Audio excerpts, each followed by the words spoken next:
ಇವತ್ತಿನ ವಿಶೇಷ ಪುಳಿಯೋಗರೆ ಪೌಡರ್.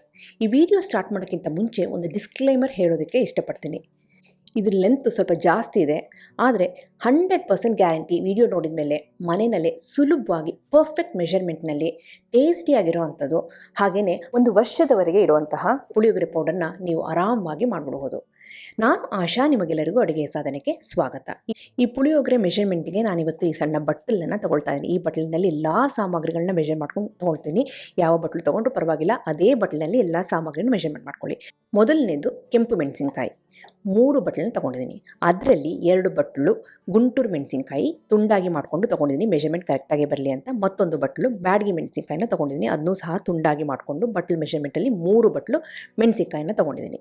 ಈಗ ಈ ಮೆಣಸಿನ್ಕಾಯಿನ ಸೈಡ್ಗೆ ಇಟ್ಬಿಟ್ಟು ಅದೇ ಬಟ್ಲಿನಲ್ಲಿ 2 ಬಟ್ಲಷ್ಟು ಹುಣಸೆ ಹಣ್ಣನ್ನು ತೊಗೊಂಡಿದ್ದೀನಿ. ಹುಣಸೆ ಹಣ್ಣನ್ನು ತೊಗೋಬೇಕಾದ್ರೆ ಆದಷ್ಟು ಆ ಸಿದ್ರೆ ಹಾಗೆ ಬೀಜ ಇದ್ದರೆ ತೆಗೆದುಬಿಡಿ. ಕ್ಲೀನ್ ಆಗಿರೋ ಅಂಥ ಹುಣಸೆ ಹಣ್ಣು ಚೆನ್ನಾಗಿ ಟೈಟಾಗಿ ಪ್ರೆಸ್ ಮಾಡಿ ಆ ಬಟ್ಲಿನಲ್ಲಿ 2 ಬಟ್ಲಷ್ಟು ಹುಣಸೆ ಹಣ್ಣನ್ನು ತೊಗೊಂಡಿದ್ದೀನಿ. ನಾನು ಹಾಕುವಂಥ ಸಾಮಗ್ರಿನಲ್ಲಿ ಸುಮಾರು 1ರಿಂದ 1/4 kg ಪುಳಿಯೋಗರೆ ಪೌಡರ್ ರೆಡಿ ಆಗುತ್ತೆ. ಸುಮಾರು 7ರಿಂದ 8 ಪದಾರ್ಥಗಳನ್ನ ಇವಾಗ ಸೇರಿಸ್ತೀವಿ. ಎಲ್ಲ ಸೇರಿ 1ರಿಂದ 1/4 kg ಪುಳಿಯೋಗರೆ ರೆಡಿ ಆಗುತ್ತೆ. ಈಗ ಮೆಣಸಿನ್ಕಾಯಿ ಆಯಿತು, ಹುಣಸೆ ಹಣ್ಣಾಯಿತು. ಈಗ ಅದೇ ಬಟ್ಲಿನಲ್ಲಿ 2 ಬಟ್ಲಷ್ಟು ಧನಿಯಾ ಬೀಜನ ತೊಗೊಂಡಿದ್ದೀನಿ. ಹಾಗೆಯೇ 1 ಬಟ್ಲಷ್ಟು ಜೀರಿಗೆನ ತೊಗೊಂಡಿದ್ದೀನಿ. ಮೆಣಸಿನ್ಕಾಯಿ, ಹುಣಸೆ ಹಣ್ಣು, ಧನಿಯಾ, ಜೀರಿಗೆ ಆದಮೇಲೆ ಅದೇ ಬಟ್ಲಿನಲ್ಲಿ ಅರ್ಧ ಬಟ್ಲಷ್ಟು ಮೆಣಸನ್ನು ತೊಗೊಂಡಿದ್ದೀನಿ. ಈಗ ಮೆಣಸು ಎಷ್ಟು ತೊಗೊಂಡಿದ್ರೋ ಅದರಲ್ಲಿ ಅರ್ಧದಷ್ಟು, ಅಂದರೆ ಅರ್ಧ ಬಟ್ಲಷ್ಟು ಮೆಣಸು ತೊಗೊಂಡಿದ್ವಲ್ಲ, ಈಗ 1/4 ಬಟ್ಲಷ್ಟು ಮೆಂತ್ಯನ ತೊಗೊಂಡಿದ್ದೀನಿ. ಮೆಂತ್ಯ ಎಷ್ಟು ತೊಗೊಂಡಿದ್ರೋ ಅಷ್ಟೇ ಸಾಸಿವೆನ ಸಹ ನಾನಲ್ಲಿ ತೊಗೊಳ್ತಾ ಇದ್ದೀನಿ. ಮೆಂತ್ಯ ಸಾಸಿವೆ ರುಬ್ಬಿದಾಗ ಸ್ವಲ್ಪ ಕಹಿ ಫ್ಲೇವರ್ ಬರುತ್ತೆ, ಹಾಗಾಗಿ ಸ್ವಲ್ಪ ಪ್ರಮಾಣದಲ್ಲಿ ತಗೊಳ್ಳಿ. ಈಗ 7 ಸಾಮಗ್ರಿನ ತೊಗೊಂಡಾಯಿತು. ಮತ್ತೆ 2 ಸಾಮಗ್ರಿ, ಅದು ಬೇಳೆ ಸಾಮಗ್ರಿ. ಇದರಲ್ಲಿ 1 ಬಟ್ಲಿನಷ್ಟು ಕಡಲೆಬೇಳೆ ತೊಗೊಂಡಿದ್ದೀನಿ. ಹಾಗೆಯೇ 1 ಬಟ್ಲಷ್ಟು ಉದ್ದಿನ ಬೇಳೆನ ತೊಗೊಳ್ತಾ ಇದ್ದೀನಿ. 2 ಬಟ್ಲಷ್ಟು ಬೇಳೆಗಳು, ಅದರಲ್ಲಿ 1 ಕಡಲೆಬೇಳೆ, 1 ಉದ್ದಿನ ಬೇಳೆ, ಒಟ್ಟಾಗಿ 9 ಸಾಮಗ್ರಿಗಳನ್ನ ತೊಗೊಂಡಿದ್ದೀನಿ. ಎಲ್ಲನೂ ಪುಡಿ ಮಾಡ್ಕೋಬೇಕಾಗುತ್ತೆ. ಈಗ ಪುಡಿ ಮಾಡೋಕ್ಕಿಂತ ಮುಂಚೆ ಇದನ್ನ ಹುರ್ಕೊಳ್ಳೋಣ. ಹುರ್ಕೋಬೇಕಾದ್ರೂ ಅಷ್ಟೇ, ಮೊದಲು ಗಟ್ಟಿ ಪದಾರ್ಥಗಳನ್ನ ಹಾಕ್ಕೊಂಡು ಹುರ್ಕೊಂಡ್ರೆ ಅದೊಂದು ಅರ್ಧ ಹುರಿದಾಗಿದೆ ಅಂದಾಗ ನೆಕ್ಸ್ಟ್ ನಾವು ತೆಳುವಾಗಿರುವಂಥ ಪದಾರ್ಥಗಳನ್ನ ಹಾಕ್ಕೊಂಡ್ರೆ ಎಲ್ಲ ಒಂದೇ ಸಮವಾಗಿ ಹುರಿಯುತ್ತೆ. ಈಗ ಮೊದಲು ಕಡಲೆಬೇಳೆ ಸ್ವಲ್ಪ ಗಟ್ಟಿ ಅಲ್ವಾ, ಅದನ್ನು ಹಾಕ್ಕೊಂಡು ಸ್ವಲ್ಪ ಹುರಿದಾದ್ಮೇಲೆ ಅದಕ್ಕೆ ಉದ್ದಿನ ಬೇಳೆನ ಸೇರಿಸ್ಕೊಂಡು ಹುರ್ಕೊಳ್ತಾ ಇದ್ದೀನಿ. ಎಲ್ಲನೂ ಸಹ ಲೋ ಫ್ಲೇಮಲ್ಲಿ ಹುರ್ಕೋಬೇಕಾಗುತ್ತೆ. ಈ ಬೇಳೆಗಳನ್ನೆಲ್ಲ ಹಾಕಿದ ಮೇಲೆ ನೆಕ್ಸ್ಟು 3 ಬಟ್ಲಿನಷ್ಟು ಮೆಣಸಿನ್ಕಾಯಿನ ಸೇರಿಸ್ತಾ ಇದ್ದೀನಿ. ಮೆಣಸಿನ್ಕಾಯಿನ ತುಂಡಾಗಿ ಕತ್ತರಿಸಿರೋದ್ರಿಂದ ಅದು ಚೆನ್ನಾಗಿ ಹುರಿಯುತ್ತೆ. ಲೋ ಫ್ಲೇಮಲ್ಲಿ ಹುರ್ಕೊಳ್ತಾ ಇದ್ದೀನಿ. ಈಗ 3 ಪದಾರ್ಥಗಳನ್ನ ಹಾಕಿ ಹುರಿದಾಗಿದೆ. ನೆಕ್ಸ್ಟ್ ನಾವು 7 ಪದಾರ್ಥಗಳನ್ನ ಸೇರಿಸಬೇಕಾಗುತ್ತೆ. ಮೆಣಸಿನ್ಕಾಯಿ ಆದಮೇಲೆ ನಾನಿಲ್ಲಿ ಮೆಣಸನ್ನು ಸೇರಿಸ್ತಾ ಇದ್ದೀನಿ. ಮೆಣಸನ್ನು ಸಹ ಸ್ವಲ್ಪ ಲೈಟಾಗಿ ಹುರ್ಕೊಳ್ತಾ ಇದ್ದೀನಿ. ಎಲ್ಲನೂ ಒಂದಾದ್ಮೇಲೆ ಹಾಕ್ಕೊಂಡ್ರೆ ಪರ್ಫೆಕ್ಟಾಗಿರುತ್ತೆ. ಈಗ ಇಷ್ಟು ಸಾಮಗ್ರಿನ ಹುರಿದಾದ್ಮೇಲೆ ಧನಿಯಾ ಹಾಕ್ಕೊಂಡಿದ್ದೀನಿ. ಧನಿಯಾ ಜೊತೆಗೆ ಜೀರಿಗೆನ ಸೇರಿಸಿದ್ದೀನಿ. ಹಾಗೆಯೇ ಮೆಂತ್ಯ ಕಾಳನ್ನು ಸೇರಿಸಿದ್ದೀನಿ. ಜೊತೆಗೆ ಸಾಸಿವೆನ ಸೇರಿಸಿದ್ದೀನಿ.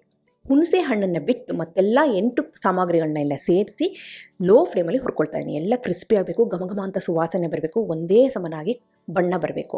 ಅದಾದಮೇಲೆ ಆರಿದ ತಕ್ಷಣ ಇದನ್ನು ಮಿಕ್ಸಿ ಜಾರಿಗೆ ಹಾಕ್ಕೊಂಡು ಪುಡಿ ಮಾಡ್ಕೊಳ್ಳೋಣ. ಇಲ್ಲಿ ಹುಣಸೆ ಹಣ್ಣನ್ನ ಸೇರಿಸಿಲ್ಲ, ಹುಣಸೆ ಹಣ್ಣನ್ನ ಸಪ್ರೇಟಾಗಿ ಹುರ್ಕೋಬೇಕಾಗುತ್ತೆ. ಈಗ ಇದ್ರ ಪುಡಿ ರೆಡಿಯಾಗಿದೆ. ಇದು ಪುಳಿಯೋಗರೆ ಪುಡಿಗೆ ಮತ್ತೊಂದು ಸಾಮಗ್ರಿ, ಅದೇನು ಅಂದರೆ ಹುಣಸೆ ಹಣ್ಣನ್ನ ಸಪ್ರೇಟಾಗಿ ನಾವು ಹುರ್ಕೋಬೇಕಾಗುತ್ತೆ. ಅದಕ್ಕೋಸ್ಕರ ಇಲ್ಲಿ ಹುಣಸೆ ಹಣ್ಣು ತೊಗೊಂಡಿದ್ವಲ್ಲ, ಅದನ್ನ ಸಣ್ಣ ಸಣ್ಣದಾಗಿ ಪುಡಿ ಮಾಡ್ಕೊಳ್ತಾ ಇದ್ದೀನಿ. ಕಟ್ ಮಾಡಿಕೊಂಡು ದಪ್ಪ ತಳದ ಪಾತ್ರೆಗೆ ಹಾಕ್ಕೊಂಡು ಅದನ್ನು ಲೋ ಫ್ಲೇಮಲ್ಲಿ ಹುರ್ಕೊಳ್ತಾ ಇದ್ದೀನಿ. ಹುಣಸೆ ಹಣ್ಣು ಹುರಿಯೋದು ಸ್ವಲ್ಪ ಟೈಮ್ ಆಗುತ್ತೆ. ಅದು ಒಂದು ಸಾರಿ ಹುರಿದಾಗಿದೆ, ಸ್ವಲ್ಪ ಕ್ರಿಸ್ಪಿ ಆಗಿದೆ, ಗಟ್ಟಿಯಾಗಿದೆ ಅಂದಾಗ ಇದನ್ನು ನಾವು ಏನು ಮಾಡಬೇಕಾಗತ್ತೆ, ನಾವು ಮಿಕ್ಸಿ ಜಾರಿಗೆ ಹಾಕ್ಕೊಂಡು ಪುಡಿ ಮಾಡ್ಕೋಬೇಕಾಗತ್ತೆ. ಈಗ ನೋಡಿ ಹುರಿತಾ ಇದ್ದೀನಿ, ಅದು ಇನ್ನೂ ಸಾಫ್ಟ್ ಆಗಿದೆ. ಸ್ವಲ್ಪ ಹೊತ್ತು ಆದಮೇಲೆ ಈ ರೀತಿ ಗಟ್ಟಿ ಆಗುತ್ತೆ, ಅಂದರೆ ನಾವು ತಟ್ಟೆ ಮೇಲೆ ಹಿಂಗೆ ಹಾಕಿದರೆ ಅದು ಜಳ್ ಅಂತ ಸೌಂಡ್ ಬರಬೇಕು. ಆ ರೀತಿ ಆದಮೇಲೆ ಮಿಕ್ಸಿ ಜಾರಿಗೆ ಹಾಕ್ಕೊಂಡು ಈ ರೀತಿ ಪುಡಿ ಮಾಡ್ಕೊಂಡಿದ್ದೀನಿ. ಹುಣಸೆ ಹಣ್ಣನ್ನು ಪುಡಿ ಮಾಡೋಕ್ಕಿಂತ ಮುಂಚೆ ಬೀಜ ಸಿದ್ರೆ ಎಲ್ಲ ಕ್ಲೀನ್ ಮಾಡ್ಕೋಬೇಕು. ಕ್ಲೀನ್ ಆಗಿರೋಂಥ ಹುಣಸೆ ಹಣ್ಣನ್ನು ಹುರಿದ್ಬಿಟ್ಟು ಪುಡಿ ಮಾಡಿಕೊಂಡು ಈ ಮಸಾಲೆ ಪುಡಿ ಮಾಡ್ಕೊಂಡಿದ್ದಲ್ಲ ಅದನ್ನು ಮಿಕ್ಸಿ ಜಾರಿಗೆ ಸೇರಿಸ್ಕೊಂಡು ಮತ್ತೊಂದು ಬಾರಿ ಚೆನ್ನಾಗಿ ಓಡಿಸಿದ್ರೆ ಕರೆಕ್ಟಾಗಿ ಮಿಕ್ಸ್ ಆಗುತ್ತೆ. ಮಿಕ್ಸ್ ಮಾಡೋಕ್ಕಿಂತ ಮುಂಚೆ ಇಲ್ಲಿ ಸ್ವಲ್ಪ ಅರಿಶಿನ ಪುಡಿ, 1 ಟೇಬಲ್ ಸ್ಪೂನಷ್ಟು ಅರಿಶಿನ ಪುಡಿ, ಒಂದು 4ರಿಂದ 5 ಟೇಬಲ್ ಸ್ಪೂನಷ್ಟು ಬೆಲ್ಲದ ಪುಡಿ, ಹಾಗೆ ರುಚಿಗೆ ತಕ್ಕಷ್ಟು ಒಂದು 4ರಿಂದ 5 ಟೇಬಲ್ ಸ್ಪೂನಷ್ಟು ಉಪ್ಪಿನ ಪುಡಿನ ಸೇರಿಸಿ ಎಲ್ಲನೂ ಒಂದು ಸಾರಿ ಮಿಕ್ಸಿ ಜಾರ್ನಲ್ಲಿ ಓಡಿಸಿದ್ರೆ ಎಕ್ಸಲೆಂಟ್ ಆಗಿರೋಂಥ ಪುಳಿಯೋಗರೆ ಪುಡಿ ರೆಡಿಯಾಗಿದೆ. ಈ ಪುಡಿನ ನೀವು 1 ವರ್ಷದವರೆಗೆ ಇಟ್ಕೋಬಹುದು.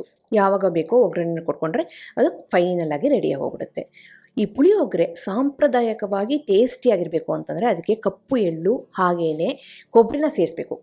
ಕೊಬ್ಬರಿ ಮತ್ತು ಕಪ್ಪು ಎಳ್ಳು ಸೇರಿಸಿ ಜಾಸ್ತಿ ಇಡೋಕ್ಕಾಗಲ್ಲ, ಒಂದು 2ರಿಂದ 3 ತಿಂಗಳು ಇಡ್ಬೋದು. ಹಾಗಾಗಿ ಇದನ್ನ ಸಪ್ರೇಟಾಗಿ ಹುರ್ಕೊಂಡು ಪುಡಿ ಮಾಡ್ಕೊಳ್ತೀನಿ. ಇಲ್ಲಿ 3 ಟೇಬಲ್ ಸ್ಪೂನಷ್ಟು ಕಪ್ಪು ಎಳ್ಳನ್ನು ಸಿಡಿಯೋವರೆಗೂ ಹುರಿದಿಟ್ಕೊಂಡಿದ್ದೀನಿ. ಹಾಗೆಯೇ ಒಂದು 4-5 ಟೇಬಲ್ ಸ್ಪೂನಷ್ಟು ಕೊಬ್ಬರಿನ ಇಲ್ಲಿ ಸೇರಿಸ್ತಾ ಇದ್ದೀನಿ. ಕೊಬ್ಬರಿನ ಲೋ ಫ್ಲೇಮಲ್ಲಿ ಹುರ್ಕೋಬೇಕಾಗುತ್ತೆ. ಬೇಗ ಹುರಿದ್ಬಿಟ್ರೆ ಇದು ಕಪ್ಪಾಗಿ ಹೋಗ್ಬಿಡುತ್ತೆ. ಲೈಟಾಗಿ ಕಲರ್ ಚೇಂಜ್ ಆಗ್ತಾ ಇದೆ ಅನ್ನೋ ಟೈಮಲ್ಲಿ ಸ್ಟವ್ನ ಆಫ್ ಮಾಡಿಬಿಟ್ಟು ಈ ಎಳ್ಳು ಹಾಗೆ ಕೊಬ್ಬರಿನ ಎರಡನ್ನೂ ಸಹ ಪುಡಿ ಮಾಡ್ಕೋಬೇಕಾಗುತ್ತೆ. ಮೊದಲು ಎಳ್ಳನ್ನು ಸೇರಿಸ್ಕೊಂಡು ಪುಡಿ ಮಾಡ್ಕೊಳ್ತಾ ಇದ್ದೀನಿ. ಸ್ವಲ್ಪ ತರ್ತರಿಯಾಗಿರಬೇಕು, ತೀರಾ ಪುಡಿ ಆಗಿರಬಾರ್ದು. ಜಾಸ್ತಿ ಓಡಿಸ್ಬಿಟ್ರೆ ಇದು ಗಂಟಾಗಿ ಹೋಗ್ಬಿಡುತ್ತೆ, ಎಣ್ಣೆ ಬಿಟ್ಬಿಡುತ್ತೆ. ಸ್ವಲ್ಪ ತರ್ತರಿಯಾಗಿ ಪುಡಿ ಮಾಡ್ಕೊಬಿಟ್ಟು ಆಮೇಲೆ ಆರಿದಂತಹ ಕೊಬ್ಬರಿನ ತುರಿನ ಇಲ್ಲಿ ಸೇರಿಸ್ತಾ ಇದ್ದೀನಿ. ಕೊಬ್ಬರಿ ತುರಿನ ಹಾಗೇ ಸೇರಿಸ್ಬೋದು, ಆದರೆ ಇದು ಸ್ವಲ್ಪ ಲೈಟಾಗಿ ಪುಡಿ ಮಾಡಿಕೊಂಡ್ರೆ ಟೇಸ್ಟಿಯಾಗಿ ಬರುತ್ತೆ, ಬಾಯಿಗೆ ಸಿಗೋಲ್ಲ ಅಂತ. ಈಗ ಎಳ್ಳು ಮತ್ತು ಕೊಬ್ಬರಿನ ಚೆನ್ನಾಗಿ ಮಿಕ್ಸ್ ಮಾಡಿಬಿಟ್ಟು ಇದನ್ನು ತರ್ತರಿಯಾಗಿ ಫೈನಲಾಗಿ ಪುಡಿ ಮಾಡ್ಕೊಳ್ತಾ ಇದ್ದೀನಿ. ಈ ಪುಡಿನ ನೀವು ಬೇಕು ಅಂತಂದರೆ ಸಪ್ರೇಟಾಗಿ ಸೈಡಿಗೆ ಇಟ್ಕೊಂಡು ಯಾವಾಗ ಪುಳಿಯೋಗರೆ ಮಿಕ್ಸ್ ಮಾಡ್ತೀರೋ ಆವಾಗ ಸ್ವಲ್ಪ ಸ್ವಲ್ಪ ಸೇರಿಸ್ಕೊಂಡ್ರೆ ನಾನು ಮಾಡಿದಂಥ ಪುಳಿಯೋಗರೆ ಪುಡಿನ ನೀವು 1 ವರ್ಷದವರೆಗೆ ಹೊರಗಡೆನೇ ಇಡ್ಬೋದು, ಏನೂ ಆಗಲ್ಲ. ಎಳ್ಳು ಕೊಬ್ಬರಿನ ಸೇರಿಸಿದ್ರೆ 2 ತಿಂಗಳು ಮಾತ್ರ ನೀವು ಸ್ಟೋರ್ ಮಾಡ್ಬೋದು. ಇದನ್ನು ಸಪ್ರೇಟಾಗಿ ಮಾಡಿ ತೋರಿಸ್ತಾ ಇದ್ದೀನಿ. ನಿಮ್ಮ ಇಷ್ಟ ಬೇಕು ಅಂದರೆ ಒಟ್ಟಿಗೆ ನಾನು ತೋರಿಸಿರೋ ಹಾಗೆ ಫೈನಲಾಗಿ ನೀವು ರೆಡಿ ಮಾಡ್ಕೋಬೋದು, ಇಲ್ಲ ಅಂದರೆ ಸಪ್ರೇಟಾಗಿ ಇಟ್ಕೋಬೋದು. ಈಗ ಲಾಸ್ಟಿಗೆ ಮತ್ತೆ ನಾನು ಒಗ್ಗರಣೆ ಸೇರಿಸ್ತಾ ಇದ್ದೀನಿ. ಒಂದು 4-5 ಟೇಬಲ್ ಸ್ಪೂನಷ್ಟು ಎಳ್ಳೆಣ್ಣೆ ಸೇರಿಸಿ ಎಕ್ಸಲೆಂಟಾಗಿ ಬರುತ್ತೆ. ಅದಕ್ಕೆ ಸ್ವಲ್ಪ ಕಡಲೆಕಾಯಿ ಬೀಜನ ಸೇರಿಸ್ಕೊಂಡು ಹುರ್ಕೊಳ್ತಾ ಇದ್ದೀನಿ. ಅದಾದಮೇಲೆ ಒಂದು 2 ಟೇಬಲ್ ಸ್ಪೂನಷ್ಟು ಕಡಲೆಬೇಳೆನ ಸೇರಿಸ್ತಾ ಇದ್ದೀನಿ. ಹಾಗೆಯೇ ಒಂದು 2-3 ಟೇಬಲ್ ಸ್ಪೂನಷ್ಟು ಉದ್ದಿನ ಬೇಳೆಗಳ ಪ್ರಮಾಣ ನಿಮ್ಮಿಷ್ಟದಂತೆ. ಒಬ್ಬೊಬ್ಬರಿಗೆ ಜಾಸ್ತಿ ಬೇಕಾಗುತ್ತೆ, ಒಬ್ಬೊಬ್ಬರಿಗೆ ಬಾಯಿಗೆ ಜಾಸ್ತಿ ಸಿಗಬಾರ್ದು, ನೋಡಿಕೊಂಡು ಹಾಕ್ಕೊಳ್ಳಿ ನಿಮ್ಮಿಷ್ಟದಂತೆ. ಹಾಗೆಯೇ ಕೆಂಪು ಮೆಣಸಿನಕಾಯಿ ಸ್ವಲ್ಪನ ಸೇರಿಸ್ಕೊಂಡಿದ್ದೀನಿ. ಹಾಗೆಯೇ ಸ್ವಲ್ಪ ಕರಿಬೇವಿನ ಎಲೆನ ಸೇರಿಸ್ಕೊಂಡು ಇಲ್ಲಿ ಒಗ್ಗರಣೆ ರೆಡಿ ಮಾಡ್ಕೊಳ್ತಾ ಇದ್ದೀನಿ. ಲಾಸ್ಟಿಗೆ ಸಾಸಿವೆ ಹಾಕಿ ಸಾಸಿವೆ ಚೆನ್ನಾಗಿ ಸಿಡಿದ ಮೇಲೆ ಇದಕ್ಕೆ ನಾವು ಮಾಡ್ಕೊಂಡಂಥ ಪುಡಿನ ಸೇರಿಸ್ಬೇಕಾಗುತ್ತೆ. ಅದಕ್ಕಿಂತ ಮುಂಚೆ ಸ್ವಲ್ಪ ಅರಿಶಿನ ಪುಡಿನ ಸೇರಿಸ್ತೇನೆ. ಅರಿಶಿನ ಪುಡಿನ ಮೊದಲೇ ನಾನು ಪುಡಿಗೆ ಸೇರಿಸಿದೆ, ಈ ಸ್ಟೇಜಲ್ಲಿ ಸೇರಿಸಿದರೆ ಪುಳಿಯೋಗರೆ ಕಲರ್ ಚೆನ್ನಾಗಿ ಬರುತ್ತೆ ಅಂತ. ಈಗ ಲಾಸ್ಟಿಗೆ ನಾನಿಲ್ಲಿ ಪುಳಿಯೋಗರೆ ಪುಡಿ ಮಾಡ್ಕೊಂಡಿದ್ನಲ್ಲ, ಮಿಕ್ಸಿ ಜಾರಿಗೆ ಹಾಕ್ಕೊಂಡು ಚೆನ್ನಾಗಿ ಮಿಕ್ಸ್ ಮಾಡ್ಕೊಂಡಿದ್ದೆ, ಅದನ್ನು ಇಲ್ಲಿ ಸೇರಿಸ್ತಾ ಇದ್ದೀನಿ. ಇಲ್ಲಿ ಮಸಾಲೆ ಪುಡಿ ಹಾಗೆ ಹುಣಸೆ ಹಣ್ಣಿನ ಪುಡಿನೂ ಸಹ ಇಲ್ಲಿ ರೆಡಿಯಾಗಿದೆ. ಇದೆಲ್ಲ ಚೆನ್ನಾಗಿ ಮಿಕ್ಸ್ ಮಾಡಿದ ಮೇಲೆ ಮತ್ತೆ ಇದಕ್ಕೆ ನಾವು ಎಳ್ಳಿನ ಪುಡಿನ ಸೇರಿಸಬೇಕಾಗುತ್ತೆ. ಎಳ್ಳು ಮತ್ತು ಕೊಬ್ಬರಿ ತುರಿನ ಇಲ್ಲಿ ಸೇರಿಸ್ತಾ ಇದ್ದೀನಿ. ಇದು ಆಪ್ಷನಲ್ಲು, ಬೇಕು ಅಂದರೆ ಒಂದೇ ಸಾರಿ ಹಾಕಿ ನಾನು ತೋರಿಸಿರೋ ರೀತಿ ಮಿಕ್ಸ್ ಮಾಡಿಟ್ಕೋಬಹುದು. ಈ ರೀತಿ ನೀವು ಮಿಕ್ಸ್ ಮಾಡಿದರೆ 2-3 ತಿಂಗಳು ಮ್ಯಾಕ್ಸಿಮಮ್ ಹೊರಗಡೆ ಇಡ್ಬೋದು. ಫ್ರಿಜ್ಜಲ್ಲಾದರೆ 1 ವರ್ಷ ಇಡ್ಬೋದು. ಈ ಎಳ್ಳು ಮತ್ತು ಕೊಬ್ಬರಿ ತುರಿನ ನೀವು ಮಿಕ್ಸ್ ಮಾಡಿಲ್ಲ ಅಂತಂದರೆ ನಾನು ತೋರಿಸಂತಹ ಈ ಪುಳಿಯೋಗರೆ ಪುಡಿನ ನೀವು ಹೊರಗಡೆನೆ, ಫ್ರಿಜ್ಜಲ್ಲ ಹೊರಗಡೆನೆ 1 ವರ್ಷ ಆರಾಮಾಗಿ ಸ್ಟೋರ್ ಮಾಡ್ಬೋದು, ಏನೂ ಆಗೋದಿಲ್ಲ. ಕಡಲೆಕಾಯಿ ಬೀಜ ಒಗ್ಗರಣೆನೆಲ್ಲ ನೀವು ಲಾಸ್ಟಿಗೆ ಇಟ್ಕೊಂಡ್ರೆ ಅದನ್ನು 1 ವರ್ಷವರೆಗೆ ಸ್ಟೋರ್ ಮಾಡ್ಬೋದು. ಇವಾಗ ನೋಡಿದರೆ ಸುಲಭವಾಗಿ ಮಾಡೋವಂಥ ಪುಳಿಯೋಗರೆ ಪುಡಿ ರೆಡಿಯಾಗಿದೆ. ಅಂಗಡಿನಲ್ಲಿ ಆ ಬ್ರ್ಯಾಂಡು ಈ ಬ್ರ್ಯಾಂಡು ಅಂತ ತಲೆ ಕೆಡಿಸ್ಕೊಳ್ಳೋದೇ ಬೇಡ. ಮನೆಯಲ್ಲೇ ಒಂದು ಸಣ್ಣ ಕಪ್ಪಿನ ಮೆಷರ್ಮೆಂಟಲ್ಲಿ ನಾನು ಹೇಳಿರೋಂಥ ಸಾಮಗ್ರಿಗಳನ್ನ ತೊಗೊಂಡು ಮಾಡಿಬಿಟ್ರಂತೂ ಮನೆಯಲ್ಲೇ ಸುಲಭವಾಗಿ ಮಾಡ್ಬೋದು. ಮೊದಲು 9 ಸಾಮಗ್ರಿಗಳನ್ನ ಹಾಕ್ಕೊಂಡು ಹುರ್ಕೋಬೇಕಾಗುತ್ತೆ. ಆಮೇಲೆ ಒಗ್ಗರಣೆಗೆ ಸಾಮಾನು ಎಳ್ಳು ಹಾಗೆ ಕೊಬ್ಬರಿ ತುರಿ, ಇಷ್ಟಿದ್ರೆ ಪುಳಿಯೋಗರೆ ಪುಡಿ ರೆಡಿ. ಇದನ್ನು ಬಾಟಲ್ನಲ್ಲಿ ಒಂದು 2-3 ತಿಂಗಳು ಸ್ಟೋರ್ ಮಾಡಬಹುದು. ಎಳ್ಳು ಕೊಬ್ಬರಿ ಒಗ್ಗರಣೆ ಸೇರಿಸಿಲ್ಲ ಅಂದರೆ 1 ವರ್ಷದವರೆಗೆ ಇಟ್ಕೋಬಹುದು.